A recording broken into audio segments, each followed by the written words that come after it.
All right, today we are going to be multiplying with decimals. And before we actually even multiply 12 and 3/10 times 8, we're going to use a little trick called estimate. We're going to give ourselves an idea of what we think the answer is going to be. Well, 12 and 3/10, that rounds to the nearest whole number of 12. And 8 is clearly 8, so 12 times 8, 96. This gives us an idea that the answer should be close to 96. Now we're going to multiply, but we're actually going to do something a little weird here. We are going to ignore the decimal.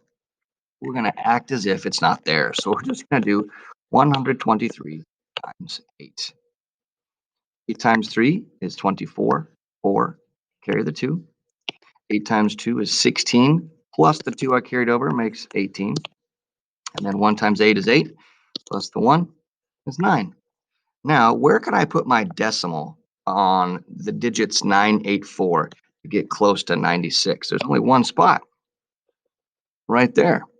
So the correct answer is actually 98 and 4/10. The other trick is looking at the decimals in the problem. So in our original problem, there was only one digit behind a decimal in our problem. That means on the answer, you can only have one digit behind the decimal, which is why the answer there is just 98 and 4/10. On into the next one. Keep in mind, I am going to estimate, give myself an idea of what the answer is going to be close to. 8 and 1/10. Well, that rounds to 8. And then we got 5 and 6/10. That rounds to 6. What is 8 times 6? That's 48. So our answer must be close to 48. So now I'm going to multiply, but I'm going to ignore the decimals. I'm going to act as if these things aren't here. So I'm not actually just going to do 81 times 56. 1 times 6, 6. 8 times 6, 48. I've used up my 6, and since I've used up my 6, I'm going to put in my x, or some people like to put in a 0, otherwise known as your placeholder, or annexing your zeros. And then on into 1 times 5, 5. 8 times 5 is 40. We're going to add these together. 6 and 0, 6. 8 and 5 is 13. 4 and 1 and 0 is 5. And 4 and nothing is 4. Where can I place my decimal to be close to 48? There's only one spot right there. 45 and 36 hundredths. Keep in mind the other trick. Going back and looking at the problem. How many digits do you see behind the decimal in our problem? Well, there's 1 right there and 2 right there. There are 2 numbers behind our decimal or decimals in the problem. So that means in our answer, notice there's 1, 2 numbers behind. That also works.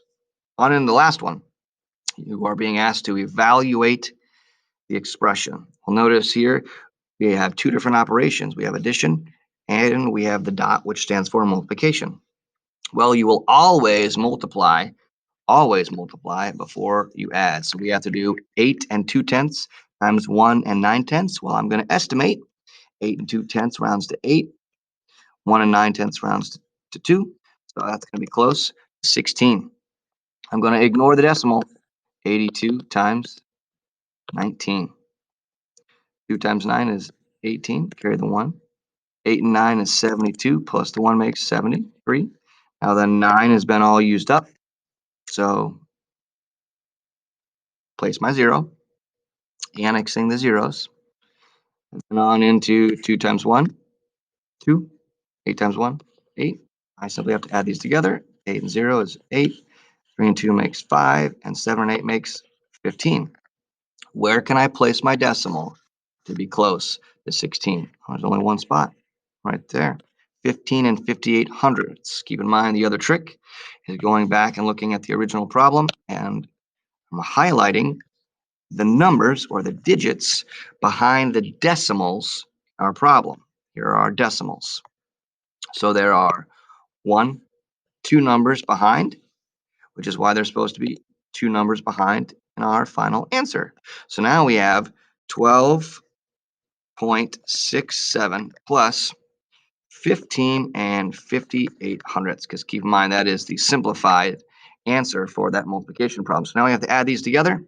How do you add up decimals? Well, you have to line up your decimal.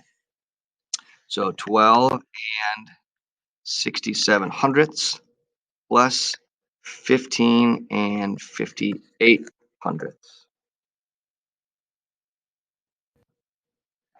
So we've lined up our decimals, 12 and 67 hundredths plus 15 and 58 hundredths.